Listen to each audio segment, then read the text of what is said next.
911, what is your emergency? Hello? Fucking hurry up, man. My girlfriend's fucking in the bathroom. She get up there for it. I'm gonna look at my girlfriend. She's gonna die, man. Come on. Okay. Come here, man. Please. On September 20th, 2015, at exactly 3:39 a.m., the Sunrise Police Department received a scary call. Fidel Lopez called the police to say that his girlfriend, Maria Nemeth, was not breathing. When the police got to the scene, they saw something very horrible. People found Maria Nemeth's body in a pool of blood with her innards torn out. How did Maria Nemeth get to be that way? And how was the case solved? Let us find out. Hi, and welcome back to our channel. If you are new here, please consider subscribing, as it helps us motivate to create more intriguing content for you. Before we move forward, as a token of our appreciation for your support, we're giving away free ebooks. Check out the video description below for a treasure of knowledge waiting just for you. Now back to the video. Let's have a look at the disturbing story of Maria Nemeth. Maria Nemeth was born on April 24, 1984 in Peru, South America. Peru, a nation located on the western edge of South America, is a land of immense geographical diversity and rich cultural heritage. As one of the most iconic destinations on the continent, it draws travelers from all corners of the globe with its captivating landscapes, ancient history, and vibrant traditions. Peru boasts a striking range of environments, from the arid deserts of the coastal region to the rugged Andes Mountains, and the dense Amazon rainforest in the east. The towering peaks of the Andes, including the world-famous Machu Picchu, offer a haven for adventure enthusiasts and trekkers. This majestic mountain range has shaped the country's culture and history, with indigenous communities still preserving their traditions in these high-altitude regions. Peru's rich cultural tapestry is woven with threads of its pre-Inca and Inca history, as well as the influence of Spanish colonialism. The remnants of these ancient civilizations can be explored at archaeological sites such as Machu Picchu, Cusco, and Nazca, which provide glimpses into the country's extraordinary past. The fusion of indigenous and Spanish cultures has resulted in a unique blend of traditions, evident in everything from art and music to cuisine and festivals. Peruvian cuisine is celebrated worldwide, with dishes like ceviche, lomo saltado, and cazuelina tantalizing taste buds. The country's diverse ecosystems also contribute to a wide array of ingredients, making it a paradise for food enthusiasts. The Amazon rainforest covers a significant portion of eastern Peru, is a treasure trove of biodiversity, featuring an astounding variety of plant and animal species. Visitors can embark on rainforest excursions to discover unique wildlife and explore the intricate ecosystems that make up this region. Now back to the story. Maria grew up in Peru until 2015, when she moved to the United States. Friends and family of Maria say she had a beautiful soul. Maria really liked taking pictures, and she never missed a chance to do so with her family. She loved going on hikes and to clubs. In 2015, Maria was working in an apartment building in Sunrise, Florida. Before that, she had worked in stores and medical offices. Norbert Nemeth married Maria in 2006. After being together for 8 years, they split up in 2014. The reason Maria and her ex-husband split up is still a secret. They did not have any children together. Maria was not sure if she wanted to fall in love again after her divorce. Not sure if she did not want to start a new relationship because of what she had been through or because she was too old. At the time, Maria was 30 years old. Maria went on with her life as a single woman. She seemed to enjoy it because she could hang out with her friends at clubs and bars. While out with her friends one night, Maria met Fidel Lopez, who was 23 years old. Fidel seemed very nice, and Maria slowly became friends with him. They started going out together around the end of 2014, and soon after they chose to take their relationship more seriously. He was born in Cuba. In 2007, Fidel moved to Florida to finish high school. He did this so that he could have a better future than he could have in Cuba. Although he did not finish high school, but he took advantage of different chances in the U.S., and finally settled down as a mechanic at the 595 truck stop at 2705 Burrs Road in Davie. Soon after, he married a woman whose name no one knows. They had 2 children, but not much is known about them. Fidel broke up with his ex-wife and had their second child before the end of their marriage. Because they have kids together, Fidel and his ex-wife chose to live together so that they could share the costs and duties and spend more time with their kids. Even though living together would normally be hard, they were able to get along. They really needed their own space, but Fidel and Maria could not afford an apartment at the time. Maria was lucky because she worked at an apartment building in Sunrise, Florida. By 2015, they were able to apply for an apartment at the building where Maria worked, and it was accepted. They moved into a new apartment at the Colonnade Residences in Sunrise. It is in the 1600 block of Northwest 128th Drive. Maria and Fidel chose to have a party on September 12, 2015. When Fidel got home from work, he went to meet Maria. When he got there, Maria was already cooking chicken, beans, and rice. They got their dinner ready and went straight to Fidel's mom's house, which was 30 miles south of their Sunrise apartment. They had a great time at Fidel's mom's house and left after dinner. They stopped at a nearby Chili's on their way home and each had a half pitcher of margaritas. They kept partying while making a quick trip to the nearby liquor shop to get a bottle of 1800 Reposado tequila.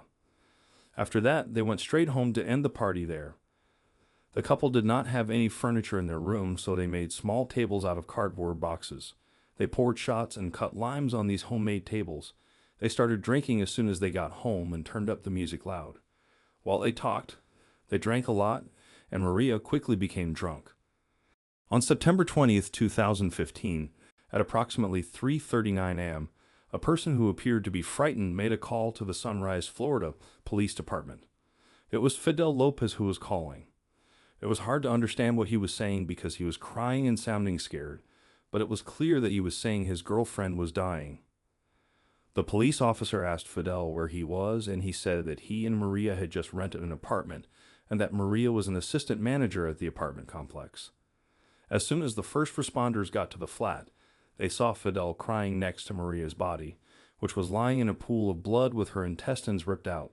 When the police got there, they saw blood on the walls and body parts on the floor. In the kitchen, there were also sliced limes and half a bottle of tequila. The closet door was ripped off and lying on the floor of the hallway. The sliding glass door in the back was also broken. It looked like something heavy had hit the house and made holes in the walls. The police said Maria was dead around 4:02 a.m. Because of what they found at the crime scene, the police had a lot of questions. The most important one was what happened to Maria Nemeth. At first, the police thought it was an accident during an unsuccessful attempt to remove an unborn child. But they did not have to guess because there was a witness, and Fidel Lopez was the only person who could give them the answers they needed. On September 20th, 2015, at approximately 7:40 a.m., an interview with Fidel Lopez took place, during which individuals sought an explanation from him regarding the events involving his girlfriend. According to Fidel Lopez, he and Maria got drunk at their apartment, and then things got romantic, which led to them getting close. Fidel said that Maria got sick and left to go to the bathroom to throw up. He said he checked on her after a while and saw that she was not breathing, so he called 911. Some parts of Fidel's story were missing. How did Maria go from being sick and throwing up to being sad and bleeding to death? Fidel mentioned that Maria had requested him to perform actions that made him feel uncomfortable as they grew closer. He discussed the need to delve into the details of the evening, particularly when they began consuming alcohol and engaged in intimate activities that eventually led them to the bathroom. Fidel was asked about the specific sexual acts they had undertaken that night, and he responded by indicating that he had not completed the acts without going into further detail. He was further questioned about whether they had engaged in sexual intercourse and whether he had used a condom. Fidel admitted that they had not used a condom and had bought a new pack of condoms along with the bottle, but hadn't used them. Regarding the sexual acts, he described how he had complied with Maria's requests and had done everything she asked. When asked to elaborate on the nature of these acts, Fidel stated that Maria had wanted him to demonstrate his prowess and perform open-minded actions. Fidel continued mentioning that he inserted a bottle into her and explained that he was trying to make her happy. However, he made it clear that Maria was not unconscious during these actions, and he would never do anything to harm her in that way. He then shared that the events had transpired in both the bathroom and the closet, but the details were fuzzy due to their intoxicated state. The investigator in charge continued to question Fidel, as his stories were not adding up. After 1 hour of investigation, the investigator told Fidel that Maria's intestines were found ripped out and that bloodstains were everywhere, which indicates that Fidel was not giving him all the details. That was when Fidel mentioned that Maria must have made him upset. Fidel claimed he could not remember what Maria said to get him upset. He claimed he was too drunk to remember all that happened vividly. The investigator also asked him about the shattered glass door, the ripped-out closet door, and the holes in the wall. They also told him that the neighbors heard him alone shouting for about 2 hours. Fidel admitted that he did all of that, but he still could not remember why he did it. Fidel struggled to recall when the glass had broken, mentioning that he couldn't remember the exact moment. However, he did notice shattered glass on the floor. He explained that the argument had arisen because Maria was discussing his manhood. Fidel clarified that he wasn't really upset. He felt somewhat down but not agitated. He believed Maria was mistaken due to her intoxication, and he, too, had been drinking. Fidel emphasized that he never got violent with Maria when they were drinking. Instead, he had a tendency to redirect his anger towards inanimate objects like walls or cars. Fidel explained that he was generally not a violent person, not only with Maria but in general, even when he was sober. He emphasized that he never physically harmed her. He then addressed the inquiry about the broken glass and whether there were other items he had damaged or broken that night. He later mentioned that Maria spoke to him about going back to Peru to live with her mother. He'd also said Maria mentioned the name of her ex-husband while telling him the reason her cousin never liked her ex-husband. According to Fidel, Maria wanted him to come with her to Peru, but he did not want to leave his job and children behind. Fidel was asked if that was what got him upset, and he said he was never upset by that information. The interrogation went on, and after 2 hours, Fidel started to reveal the true details of what happened on the night of September 19, 2015. The interrogators encouraged Fidel to provide an account of the events leading up to the incident, stressing the importance of admitting the truth and displaying courage. Fidel began to recount the situation, explaining that Maria had mentioned her desire to go to Peru to be with her mother, which caused an argument. He mentioned becoming angry and striking the shed, though he couldn't recall the exact moment when it happened. He acknowledged that he got upset because Maria had called him by another man's name, Norbert, her ex-husband, and seemed to be confusing him with that person. This caused him to feel extremely agitated. He'd also mentioned that during their intimate encounter she asked him to do things he had never done before, and he believed she might have been thinking of experiences with her ex-husband which led to things getting out of control.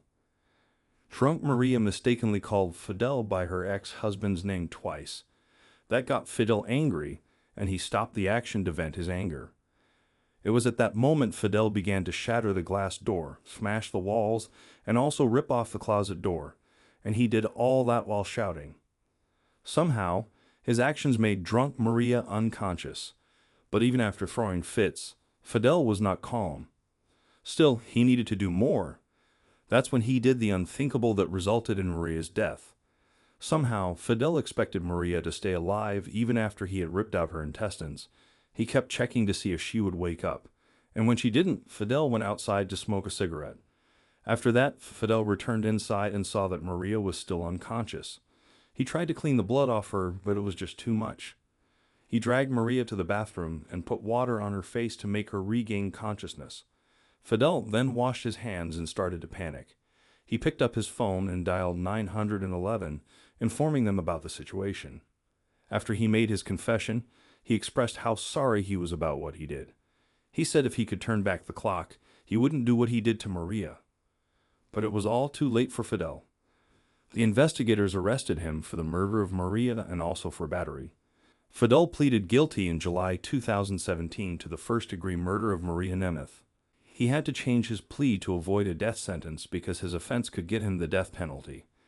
At first, his defense attorney demanded a speedy trial so as not to give the state a chance to consider the death penalty.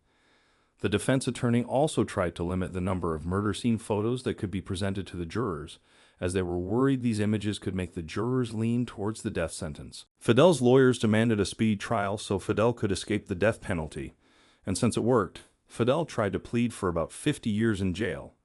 However, Broward County Judge Isana Holmes was short of words after listening to all that Fidel did to Maria.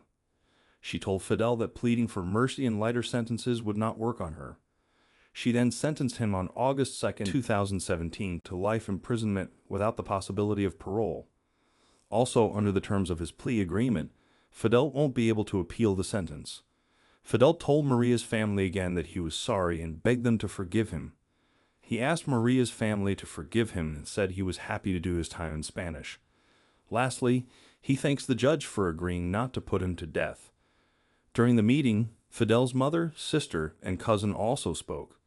Fidel's mother conveyed that Fidel was a loving son and expressed their desire to apologize, mentioning that they were devastated. Maria's uncle read a letter from the family that talked about how loving Maria was and how devastated they were. They said that they only had Maria's memory to hold on to. They also said they thought God was the only one who could decide what would happen to him. The family got peace, but their lost loved one will never come back. The ending of Maria Nemeth's story shows us how madness out of control can hurt people and even kill them.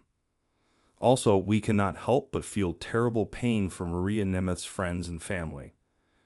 When contemplating this tragic case, despite the police having resolved it and moved forward, several questions still arise. Why has not Maria's voice been heard since the fight started? What are your thoughts about this case? Let us know in the comments section below. Thanks for watching and stay safe.